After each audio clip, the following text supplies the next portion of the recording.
Buenas tardes, bienvenidos sean a este su canal Sofía Channel. Al micrófono su amigo José Mario Hernández, quien agradece la gentileza de su sintonía.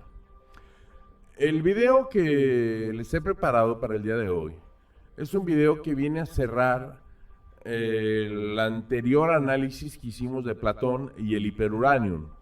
Se trata del dilema mente-cuerpo o alma-cuerpo, ya que recordaremos que etimológicamente la palabra psique, que para nosotros significa mente, para los griegos significaba alma. Entonces, esta teoría o este dilema se desprende de la alegoría del carro alado, que, debemos recordar que no es un mito, ya que no pertenece a la mitología griega, por tanto es una alegoría o es una metáfora. En esta metáfora, Platón se instituye el concepto del alma, que en la Edad Media Agustín de Hipona se lo apropia. Se apropia toda la filosofía platónica, haciéndolo así parte del rito y del mito cristiano. Sin embargo, Platón tuvo un enorme error: el creer, desde su monárquica arrogancia y soberbia, que nadie comprendería cuál era su verdadera intención al hablar de su teoría del alma. Lo que él realmente quería adoctrinar con su alegoría del carro alado no era otra cosa que, en primer lugar, tener a la ciudadanía tranquila, que cada quien estuviera en su estamento, en la clase social que le correspondía de acuerdo a su tipo de alma. Recordemos que eran 3 tipos de alma. Era la concupiscible, que eran aquellos que estaban deseosos por satisfacer la carne. Era la guerrera, que eran esos hombres gallardos y valientes. Y estaba finalmente la que representaba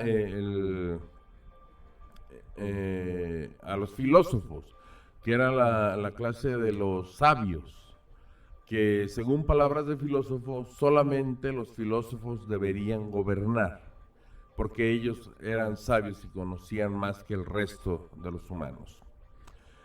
Pues bien, lo que realmente quería entonces Platón realizar fue lo que sucedió: reinstaurar la monarquía una vez derrocando la democracia. Y esto sucede una vez que se pierde la batalla del Peloponeso en contra de los espartanos, y tras la muerte de Pericles, un primo de Platón se hace con la monarquía de Atenas, dando inicio a un breve periodo de tiempo muy aciago, ignominioso, que se le llamará o pasará a la historia como la época de los 30 tiranos. Entrando en materia, ya sentamos que Platón desarrolló el concepto de alma para sostener sus ambiciones monárquicas. Y Agustín de Hipona la impuso al rito y al mito cristiano. Poco después, 400 años después, llega Descartes, y realiza una nueva separación. En este caso, dice él, argumenta, con fines epistemológicos, según el cual la ciencia es la que se ocupará del estudio del cuerpo, mientras que la metafísica, con la teología seguramente a la derecha, se encargarán del estudio de la mente, de la psique. Esta teoría es llamada dualismo psicofísico. Dualismo porque está compuesta por 2 partes, ya que ellos sostienen que el ser humano se compone por una parte orgánica y por un alma o por una mente o por la conciencia, hablándolo ya definiéndolo claramente con palabras del siglo XXI. Entonces, este problema de la conciencia, todos los seguidores de la teoría del dualismo psicofísico afirman, todos los defensores de esta teoría, que es un derecho exclusivo del ser humano poseer alma y por tanto inteligencia y conciencia. Y créanme que se van a llevar una sorpresa durante el resto del video. En contraparte, la ciencia presenta el modelo del monismo psíquico-físico. O sea, monismo porque solamente es uno, el cuerpo es uno, el ser humano es uno, cuerpo y mente. Y ambas partes son indivisibles del ser humano. No se separen, por favor, de la pantalla, pues viene lo más nutritivo del video y lo más sabroso de una discusión que sostengo con un colega metafísico. Nos vemos muy pronto. Chao. Ranger Forest.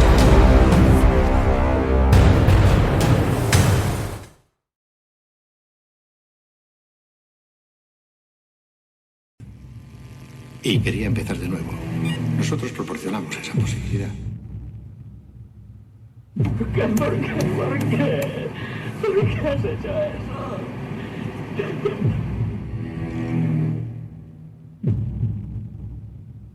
Me llamo Joel Barish y he venido para borrar a Clementine Kruczynski.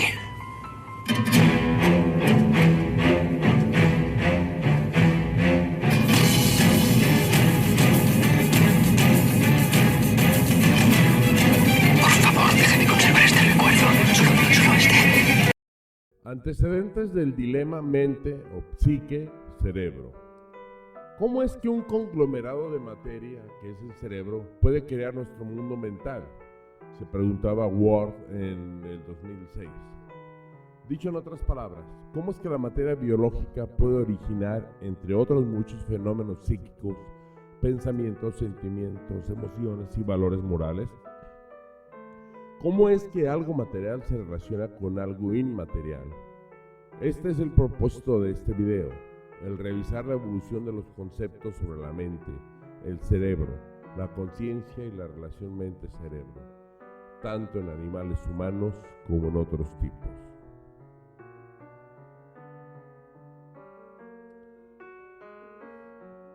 El llamado dilema mente-cerebro ha sido abordado por filósofos, neurólogos, psiquiatras, psicólogos, lingüistas y neurocientíficos. Es importante notar que para la mayor parte de la comunidad científica y profesional, el problema mente-cerebro no es un tema preocupante.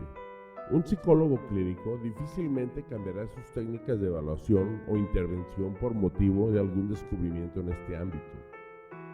Sin embargo, es la comunidad filosófica a la que más puede preocuparle este asunto después de permanecer archivada, inmóvil, casi fosilizada por más de 3.000 años. Esta pregunta que no ha sido actualizada como lo fueron en su momento la evolución, el Big Bang o el geocentrismo por el heliocentrismo. ¿Por qué la reticencia a renunciar a esta apoteosis por parte de los metafísicos? El primer error de Platón.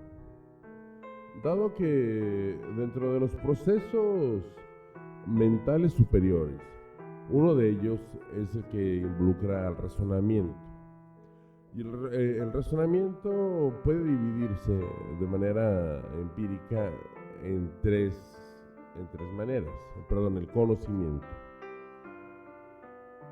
Pero el razonamiento solamente se divide en uno solo, que es la razón. Que la razón es la capacidad de la mente humana para establecer relaciones entre ideas o conceptos y obtener conclusiones o formar juicios. De aquí obtenemos aspectos tangibles como la verdad, la historia, la ciencia, la certeza y argumentos válidos. Existen otros dos tipos de pseudo razonamiento, que es en los que Platón basa sus hipótesis. Una es la intuición. Es una certeza de conocimiento, comprensión o percepción inmediata de algo sin la intervención de la razón. O sea, se me ocurrió. Y la especulación. Esta es la idea o pensamiento no fundamentado y formado sin atender una base real. No sé, es como si yo les dijese que el día de mañana va a nevar en Guadalajara y en el desierto del Sahara. El problema con estas dos pseudodivisiones del conocimiento es que engendran ideas mágicas, mitos y profecías, lo que a su vez propicia la aparición del pensamiento mágico en las personas, lo que deviene en religiones, mitos y leyendas. La evolución de los procesos cognitivos. Si bien la neurociencia devela paso a paso muchos misterios anteriormente resueltos por la imaginación humana, no es menos cierto que muchas de estas creaciones dieron pie a mitos. Estos, como veremos a continuación, han sustentado también errores históricos que por medio de su constitución mimética han mantenido nuestras creencias y en muchos aspectos han nutrido nuestros valores y fundado nuestra epistemología, la que en último término valida nuestra ciencia, como es el caso de la obra platónica. El segundo error de Platón. Para desarrollar la analogía o la alegoría del carro alado, nos tenemos que remontar al siglo V antes de nuestra era, específicamente a la polis de Atenas, sobre la que nunca hemos dejado de estudiar, analizar, criticar, admirar o citar por más de 25 siglos. Las razones para eso son innumerables, pero nos quedaremos con 2 o 3 aspectos centrales: el foco del pensamiento crítico por una parte y la filosofía occidental por otra, y la influencia del platonismo sobre el cristianismo. Ya en un video pasado, cuando analizamos el caso de Platón y el hiperuranium, analizamos lo que era la alegoría del carro alado, que no es otra cosa más que disfrazar esta metáfora, los anhelos de Platón por terminar con la democracia y reimplantar la monarquía a la que su familia pertenece. Es por eso que él determina que los 3 tipos de alma, la concupisciente o la concupiscible, que es el corcel negro rebelde, todos los que poseen esta alma van a ser toda su vida empleados de tipo artesanal, orfebres, pintores, albañiles. El corcel blanco simboliza al alma irascible, que esto significa que todos los que tienen este tipo de alma van a desempeñar toda su vida el cargo de guerreros o de militares. Y el auriga, que es el conductor, simboliza el alma racional, la única que puede controlar el carro. Y dado que el corcel negro es rebelde y tira mordiscos y patadas al caballo blanco como una alegoría de lo que sucede dentro de la sociedad civil cuando existe una guerra intestina, de la misma manera Platón da a entender veladamente a los conciudadanos atenienses que los únicos que están facultados para gobernar son por elección de Dios, ya que así es su alma, son los filósofos, ya que son los únicos que pueden controlar el carro. Y el tercer error de Platón. En Platón también nos enfrentamos a una proposición que contradice los descubrimientos experimentales de la neurociencia. Este propone en su obra El Timeo al hombre como una creación del demiurgo, un artífice del universo, quien crea su obra a partir del material preexistente, elementos materiales con los que moldea los diversos objetos, según una copia de las ideas, entendidas estas últimas como formas puras, eternas, inmutables, esencias perfectas, únicas, modelo de todo lo existente. Ha insertado en este cuerpo material su alma correspondiente, esta última encargada de otorgarle vida e intelecto, pero también pasiones y deseos. Y algo que deja muy claro Platón: la única manera para que ellos puedan trascender a la actividad que realizan durante toda su vida es mediante el conocimiento y mediante la negación de la satisfacción de los deseos carnales. Pero esta satisfacción no la verán hasta una vida posterior a la muerte. También otro aspecto copiado por la religión cristiana. El cerebro triuno. Un antropólogo y neurocientífico, Paul D. MacLean, fue un médico norteamericano y neurocientífico quien hizo contribuciones significativas, a su juicio, en los campos de la psicología y la psiquiatría. Su teoría evolutiva del cerebro triúnico propone que el cerebro humano es en realidad 3 cerebros en uno. Para él, la evolución del cerebro fue que primero fuimos reptiles y tenemos un cerebro de reptil. Llegamos hasta ser mamíferos y entonces por encima del cerebro reptiliano se incrusta el cerebro mamífero. Y al llegar al Homo sapiens, en ese momento se incrusta la corteza cerebral y es por eso por lo que tenemos 3 cerebros en uno. Nota, aunque esté por demás, pero Lester Frank Ward fue un antropólogo y neurocientífico cuya obra pasó sin pena ni gloria por los anales de la neurociencia. Veamos a continuación los puntos de encuentro y también de comprensible desencuentro entre la propuesta platónica y la teoría de MacLean y la neurociencia actual. Aquí tenemos el error de MacLean del siglo XX en su anatomía cerebral evolutiva, y aquí tenemos cómo partimos. Bueno, él pensaba que la evolución partía así, de un cerebro de reptil. Cuando después llegamos a ser mamíferos, pasamos a este cerebro de mamífero hasta finalmente llegar al neocórtex, que es el cerebro humano. Y estos se corresponden con Platón con las partes del alma. El cerebro humano, que es el de los filósofos, corresponde a los seres racionales, a los gobernantes y filósofos, cuyas virtudes son la prudencia y la sabiduría. El cerebro mamífero es el irascible, que es el de los guardianes, guerreros, soldados. Sus virtudes son la fortaleza y el valor. Y el cerebro reptiliano, la parte del alma es la apetitiva, o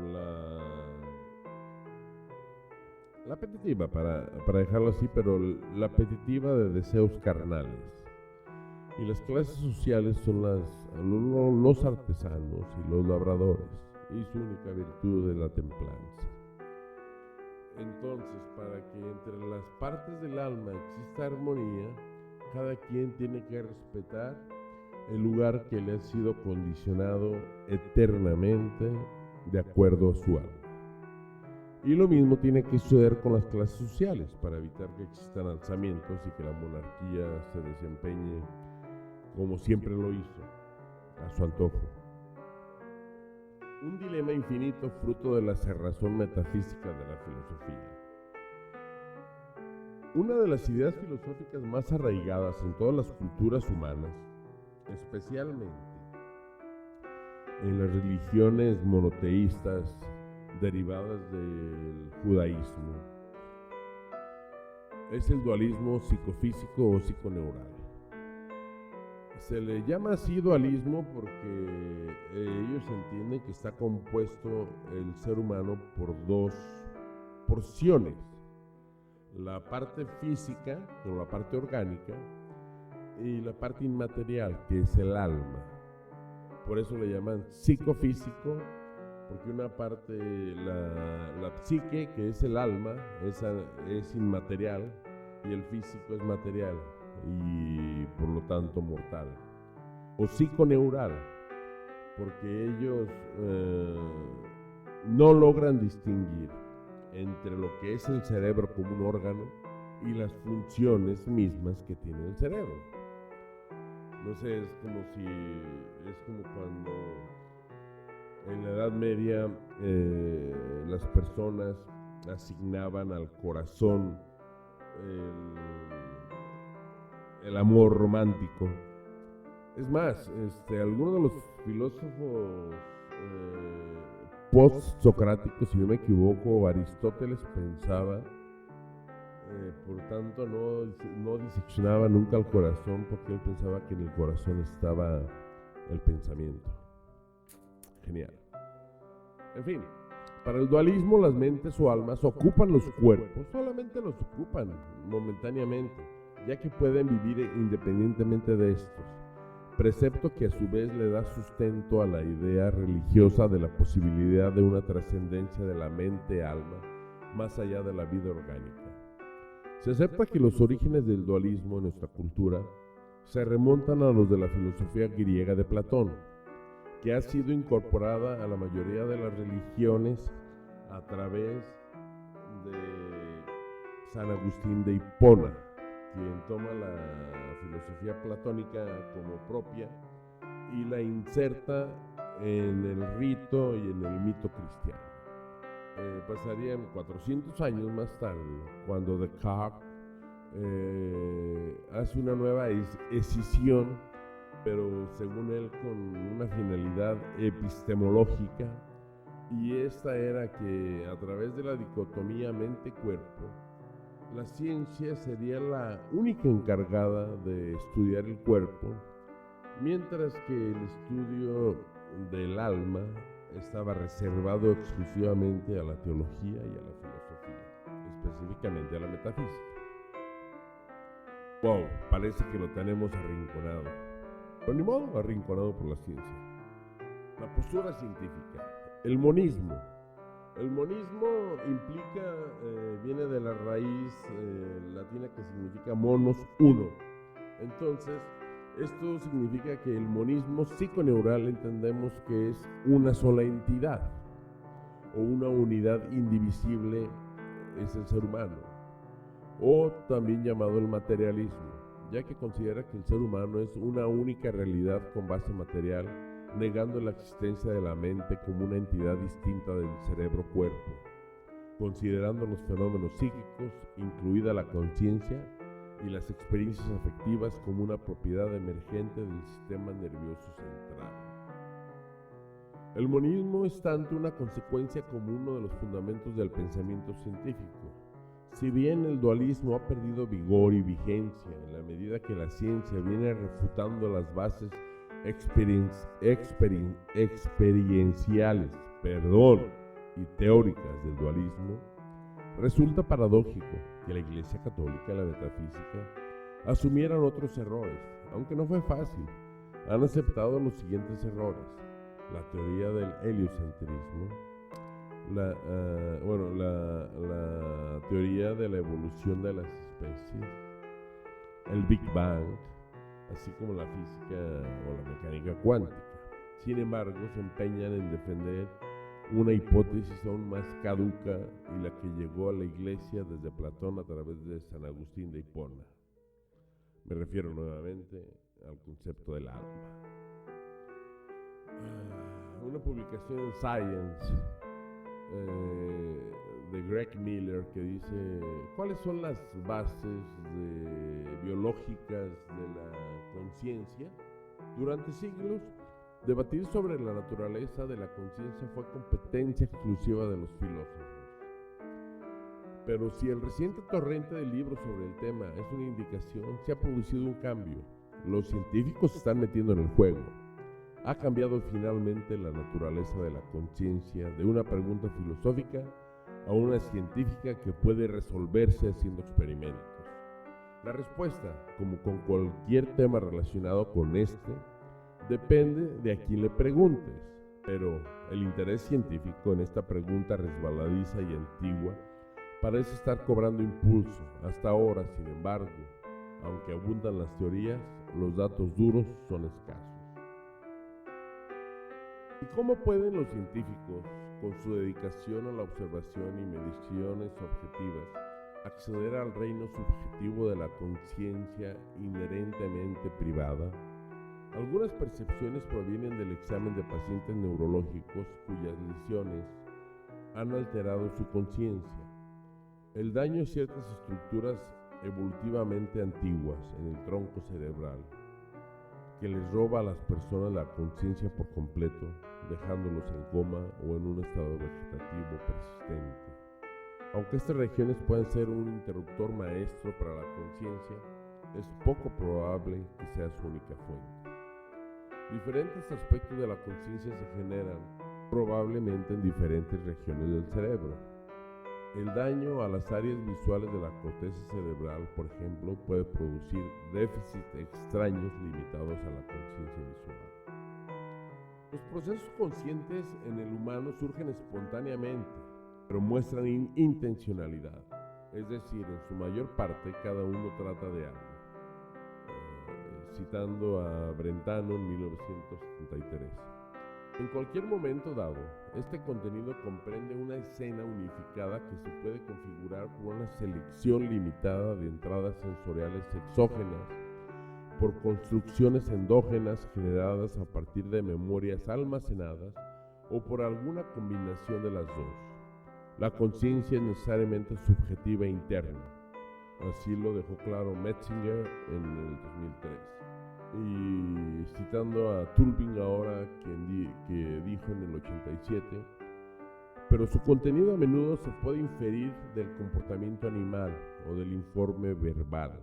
En los seres humanos, los contenidos de la conciencia están sustancialmente bajo regulación autónoma, es decir, decidimos dónde dirigir nuestra atención sensorial o procesos de pensamiento, como afirma Kuhnsen en 2007.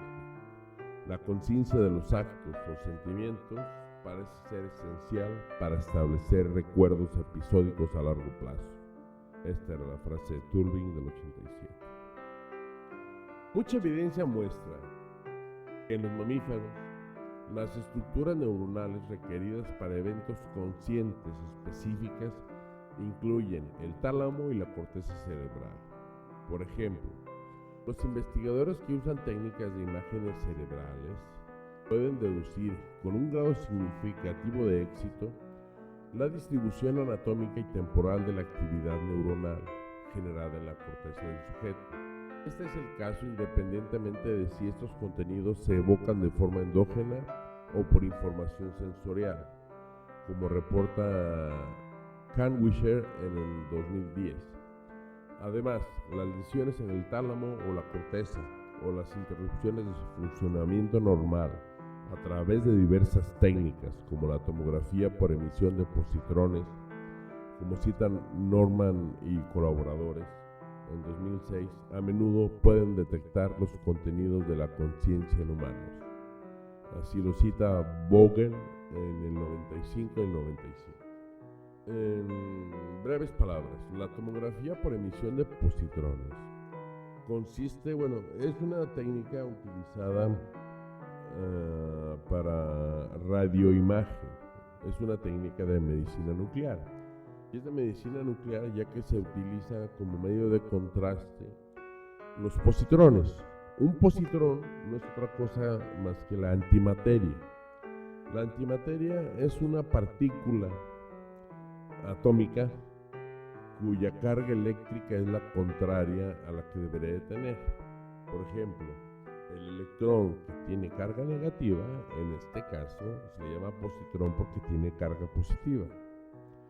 Y en el momento en el que hace contacto estas cantidades ínfimas que son también radioactivas, en cuanto hace contacto, no son radioactivas, sino que emiten radiaciones gamma. Y estas radiaciones gamma son las que captan el tomógrafo, y es por lo que la corteza cerebral se ve iluminada como un árbol navideño cuando existen pensamientos, ya sean evocados de manera exógena o evocados por la memoria, como veremos a continuación. En la primera tomografía por positrones vemos en el número A la parte que se ilumina cuando estamos viendo o leyendo palabras. En la imagen B, la zona que se activa cuando escuchamos palabras. La imagen de la sección C pertenece al hablar palabras, y la D, que pueden ver que prácticamente se ilumina gran parte de la corteza, del neocórtex, es cuando estamos pensando en las palabras. Acá tenemos la diferencia entre un cerebro normal, que prácticamente está en función y en operación las 24 horas del día, incluyendo durante la fase del sueño. Y vemos también a un lado, al lado derecho, los casos de un paciente con Alzheimer. Podemos ver ahí todos los nodos amiloides, que son los patognomónicos de la enfermedad de Alzheimer, que termina con un paciente sin conciencia, como veremos a continuación en un extracto de la película Blade Runner, en la versión original con Harrison Ford.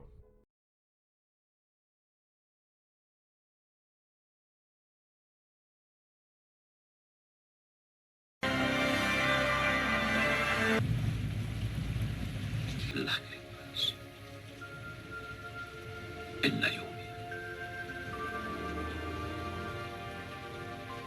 Es hora de morir.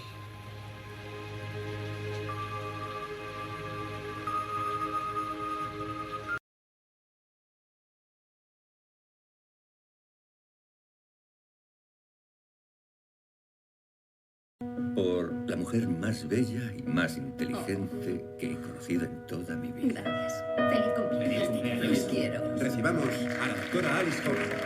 Gracias. Espero de todos modos convencerlos de que observando estos primeros pasos que se adentran...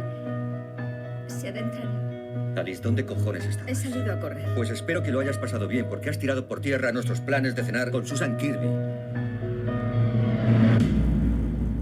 Necesito hablar contigo. Me pasa algo malo. ¿Qué ocurre? Vaya, ¿Vais a divorciaros o...? no. Tengo la enfermedad de Alzheimer, de inicio precoz. Dios mío.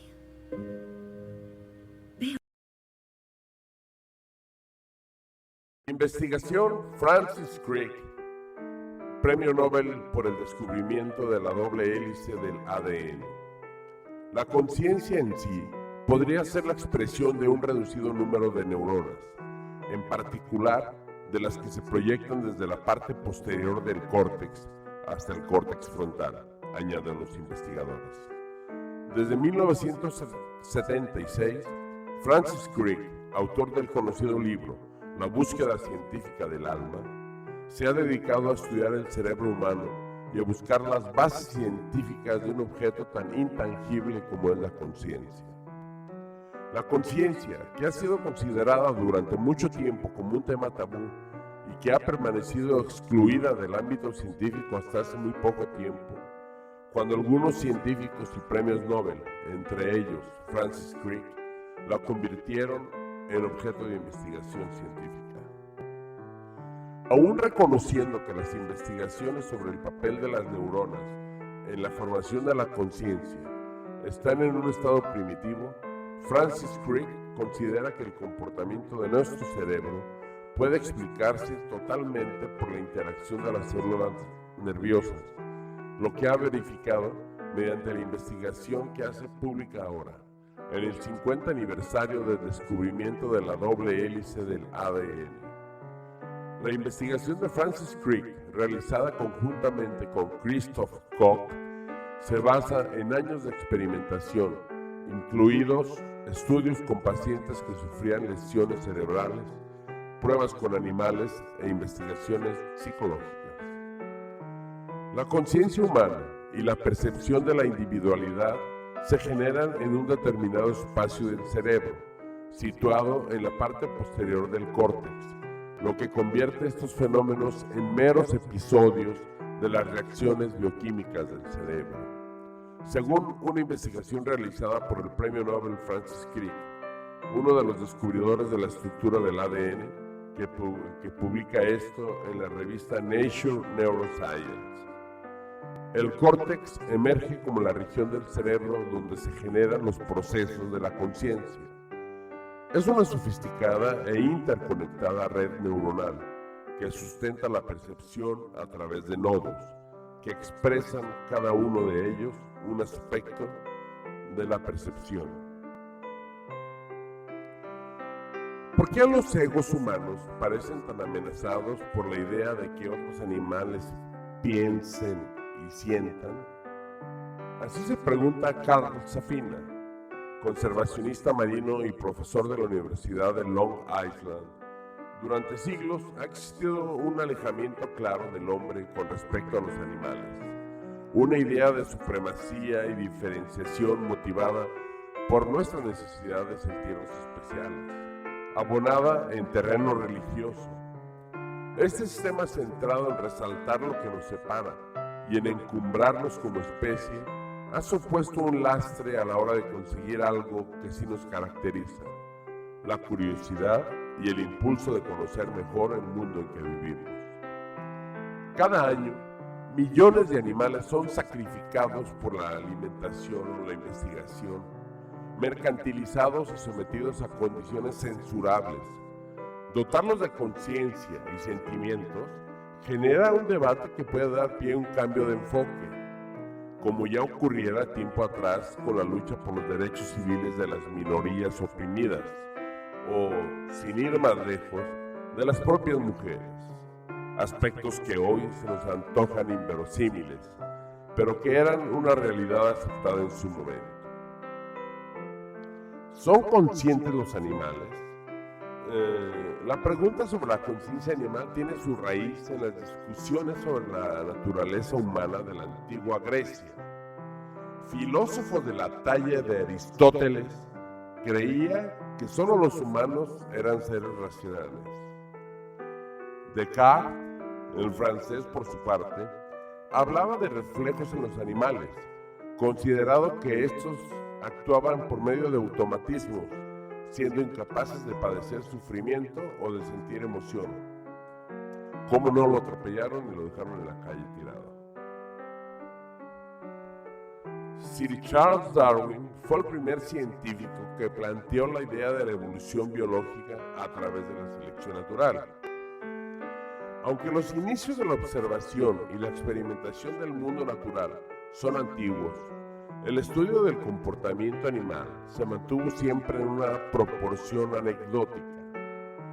Estudiar qué sentimientos o pensamientos pueden motivar la conducta animal ha sido siempre un tema controvertido e incluso un tabú, hasta el punto de poner en entredicho la reputación de aquellos que se adentraban en la materia.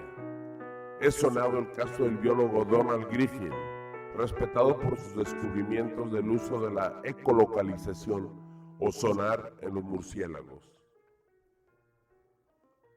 En 1976 se atrevió, como pareciera como la época de la Santa Inquisición, cuando Galileo publicó sus descubrimientos.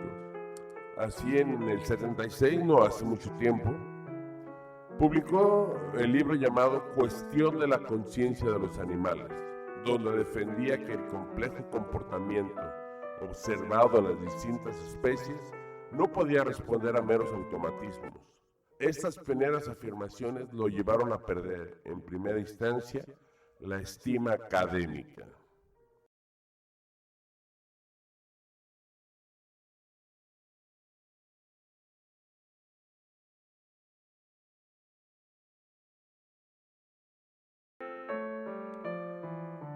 Durante mucho tiempo se consideró una actividad poco científica y tachada rápidamente de antropomorfista, es decir, atribuir características humanas a los animales por medio de proyecciones subjetivas. En ese sentido, ha sido crucial el avance tecnológico en campos como la neuroimagen, lo que permite obtener unos datos más certeros. Así, Se han apreciado similitudes neurológicas entre los seres humanos y otros animales, lo que sugiere puntos en común en la experiencia consciente. Todos los mamíferos comparten la misma anatomía del cerebro, así como existen similitudes con otros, como las aves. El neurocientífico canadiense Phil Lowe, investigador de la Universidad de Stanford y el MIT, afirma que las áreas cerebrales que los distinguen de otros animales no son las que producen la conciencia. Luego entonces están en capacidad de tener conciencia. Durante la Francis Crick Memorial Conference en la Universidad de Cambridge, en Inglaterra, realizada el pasado 7 de julio de 2012, se reunieron 13 neurocientíficos de renombradas instituciones como Caltech, el MIT o el Instituto Alemán Max Planck, en presencia del científico Stephen Hawking, y todos firmaron un manifiesto llamado La existencia de conciencia en diversos animales no humanos. Decidimos llegar a un consenso, dijo Phil Lowe, y hacer una declaración para el público que no es científico. Es obvio que para todos en este salón que los animales tienen conciencia, pero no lo es para el resto del mundo. No es obvio para el resto del mundo occidental ni el lejano oriente. No es algo obvio para la sociedad.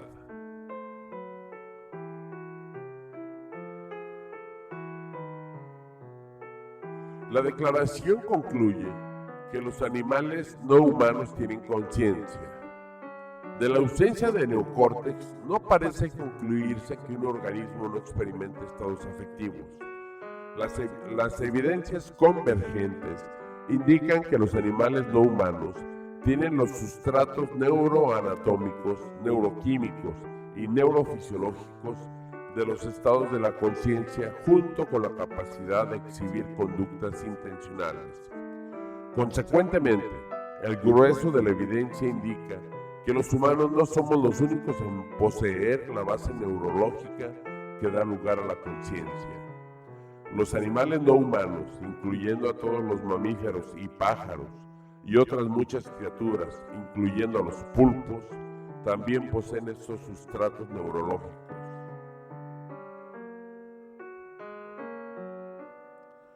Algunos investigadores sospechan que la conciencia no es exclusiva de los humanos, pero, por supuesto, mucho depende de cómo se define el término. Los marcadores biológicos para la conciencia podrían ayudar a resolver la materia y arrojar luz sobre cómo se desarrollará la conciencia en una etapa temprana de la vida.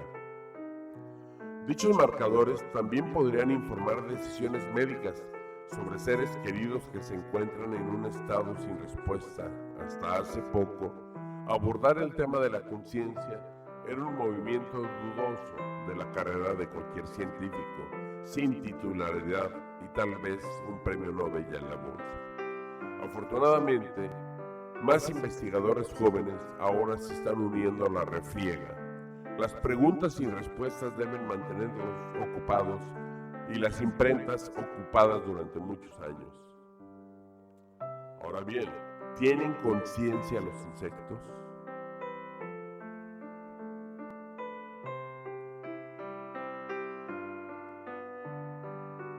Lógicamente, no debemos confundir inteligencia con conciencia.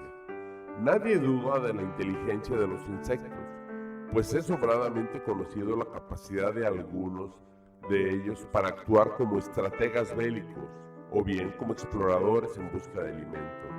Pero, ¿hacen todo eso con conciencia propia?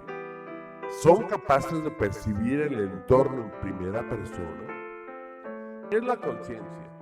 Si buscamos la definición de conciencia, veremos que, además de ser esa vocecita que nos dice cómo comportarnos, también se corresponde con el conocimiento que el ser humano tiene de su propia existencia, de sus estados y sus actos. La base de las teorías de estos científicos se han basado en los trabajos de Björn Merker, un neurocientífico que en 2004 realizó un estudio sobre la influencia de la pérdida de ciertas partes del cerebro en la presencia del pensamiento consciente. En él llegaba a la conclusión de que el tronco cerebral, y más concretamente el cerebro medio, son indispensables para la obtención de ese tipo de comportamientos, por lo que el hilo del que estos investigadores tenían que tirar se situaba ahí. Algunos estudios han hablado de altos niveles de conciencia en algunas especies de animales, comparándolos incluso con niveles humanos. Muchos de ellos, como urracas y elefantes, son capaces de reconocerse en un espejo o de llorar a sus muertos, como los elefantes, que incluso tienen un lugar que ellos demarcan y al que acuden cuando sienten que la muerte es inminente para morir entre los suyos. Y por ejemplo, la Universidad de St. Andrews en Florida descubrió que los delfines de hocico de botella se identifican entre ellos usando nombres propios que ellos mismos se asignan. Esto es, se consideran individuos diferenciados. Muy bien, los insectos tienen conciencia. ¿Y qué? Pues, aunque parezca una tontería, es de gran utilidad para el estudio de las formas básicas de la conciencia, ya que mapear el sistema nervioso de los humanos es muy complicado, pero una simple abeja tiene un número de neuronas mucho más fácil y rápido de estudiar con las tecnologías de las que dispone la ciencia actualmente. Por lo tanto, no solo no somos tan diferentes a los bichitos como pensábamos, sino que, además, gracias a ellos, podemos llegar a conocernos mejor a nosotros mismos. Piénsalo mejor antes de decidir pisotearnos. Y otra de las preguntas fundamentales de la vida: ¿cuál es el sentido de la vida? El único objetivo del cosmos y de la vida es el de medrar. Medrar es mejorar, crecer, en una palabra, evolucionar. Por tanto, nuestro papel en esta vida no es otro que favorecer el medrar de las especies terrícolas y de nuestro planeta mismo, así como de nuestra especie. No estemos buscando la trascendencia ni la santidad. Puedes estar o no de acuerdo.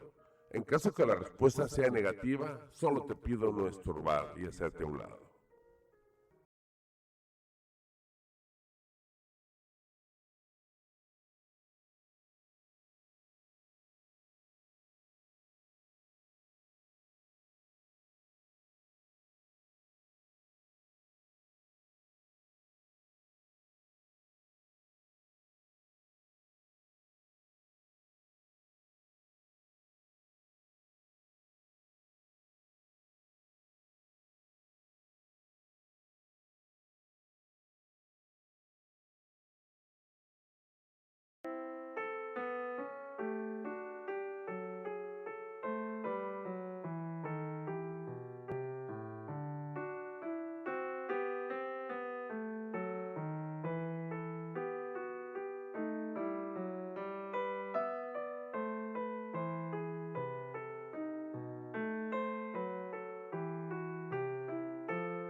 Pues bien, agradezco muchísimo su atención, espero que este video haya resultado de su agrado. Si así fue, por favor compártanlo con la gente que más estiman y que más aman. Y si acaso no les gustó, compártanlo con aquellos a quien odian, para que de alguna manera entiendan que hay muchas cosas que desconocemos y que tenemos que aprender. No me queda más que pedirles que se suscriban quienes no lo han hecho aún y que por favor den clic a la campanita gris que aparece ahí a un lado para que les indique inmediatamente en cuanto publique un nuevo video. No me resta más que agradecerles nuevamente y recordarles como siempre: cuídense mucho, recuerden, Carpe diem. tempus fugit et nemini parco. Chao. Los dejo solamente 3 minutos escuchando esta melodía mientras transcurren la bibliografía utilizada.